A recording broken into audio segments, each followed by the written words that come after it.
Thank you for introducing me. As Prof mentioned, my project is focused on development of hydrogels for stabilizing bacteriophages by using 3D printing. My project using 3D printing scaffolds that stabilize bacteriophages for therapeutic applications. To achieve this goal, alginate, a natural biocompatible material, was selected due to its unique periodic class link with divalent cation ions obtaining hydrogel scaffold. For the encapsulation of bacteriophages, I used the protocol that was recently developed by our research group. This protocol is specially designed for encapsulation and delivery of drug by using 3D printing. We use this protocol for the encapsulation of bacteriophages, but we did a lot of investigation on this protocol, that how and when to add bacteriophages, how to ensure quality of production process, how to preserve alginate properties without compromising bacteriophage stability. Because it is necessary that alginate must be characterized by rheological analysis for 3D printing. Moreover, we wanted to find the best balance between that preserve our alginate properties as well as stabilize bacteriophages for long-term applications. For this, first we investigated the rheological analysis. In rheological analysis, in the right side of the graph, you can see that the use of the media led to the minimum decrease of alginate viscosity.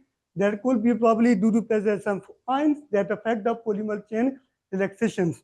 In fact, it is possible to see on the left side of the graph, all the hydrogels are the higher storage modules than the loss modules, indicating the gel-like constancy. Meaning of this graph, the use of different calcium solutions, different media led to the initial decrease of alginate viscosity, but it does not affect the elastic viscosity of our materials.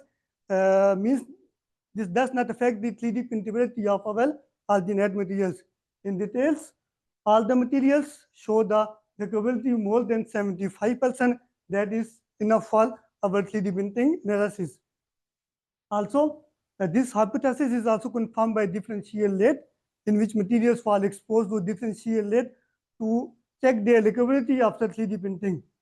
Again, this material show us a self-standing ability, meaning is that our alginate will be printable after using different calcium chloride solution, media, and different kind of solution by encapsulating bacteriophages. Following the homogenizing rheological reacts, we tested the real 3D printability of our materials. In this slide, you can see the microimage highlights the precision of 3D printed scale models that demonstrate the successful formation of our 3D scale models. Moreover, after the 3D printing, we move forward to two more questions: how to derive alginate matrices, how to suspend these dry scaffolds. We use lyophilizing technique. With the help of lyophilizer, we derived our 3D printed matrices within 4 hours. These are the 3D gel before lyophilization. These are the 3D printed scaffold after lyophilization, after removal of water. Then we resuspend these scaffolds in different concentration of PBS level, and we found that 0.01 was the most effective matrices that completely dissolve within 15 minutes, and we expected to release our bacteriophages from the matrices within 15 minutes. Then to monitor the bacteriophage stability during all the 3D printing process, first we analyze our bacteriophage stability in different solutions, and this test was continuous until the 25 days, and we found only a less reduction of phages until 25 days, and we found that PBS was also most stabilizing buffer that stabilized bacteriophages for more than 25 days. Then to analyze the mechanical stress that will be followed up during the cross-linking of alginate with calcium chloride, we just evaluate by stabilizing the bacteriophage stabilizing effect by applying higher shear stress about 3 minutes, about 10,000 RPM for 20 minutes. And we found that until 3 minutes, there are no effect on bacteriophage stability. And in this our protocol, we need only 3 minutes to cross-link the our alginate gel, and there is enough for our 3D printing analysis. Then finally, with the help of our previous developed protocol, we encapsulated our bacteriophages, and we found that up to 3.5 months, our bacteriophages was still stable at 4 centigrade. And then the most important, after the encapsulation of bacteriophages, we lyophilize our phages that was encapsulated in gel. In this slide, you can observe that these are the phages that were encapsulated in the gel, lyophilized, and bacteriophages that was encapsulated and has the most stability.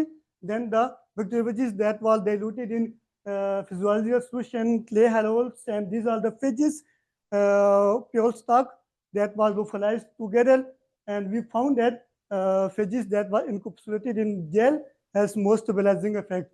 Moreover, then we resuspend these films into the PBS buffer, and we found that within 10 minutes, our phages were released into PBS buffer. Then we perform analysis of these results.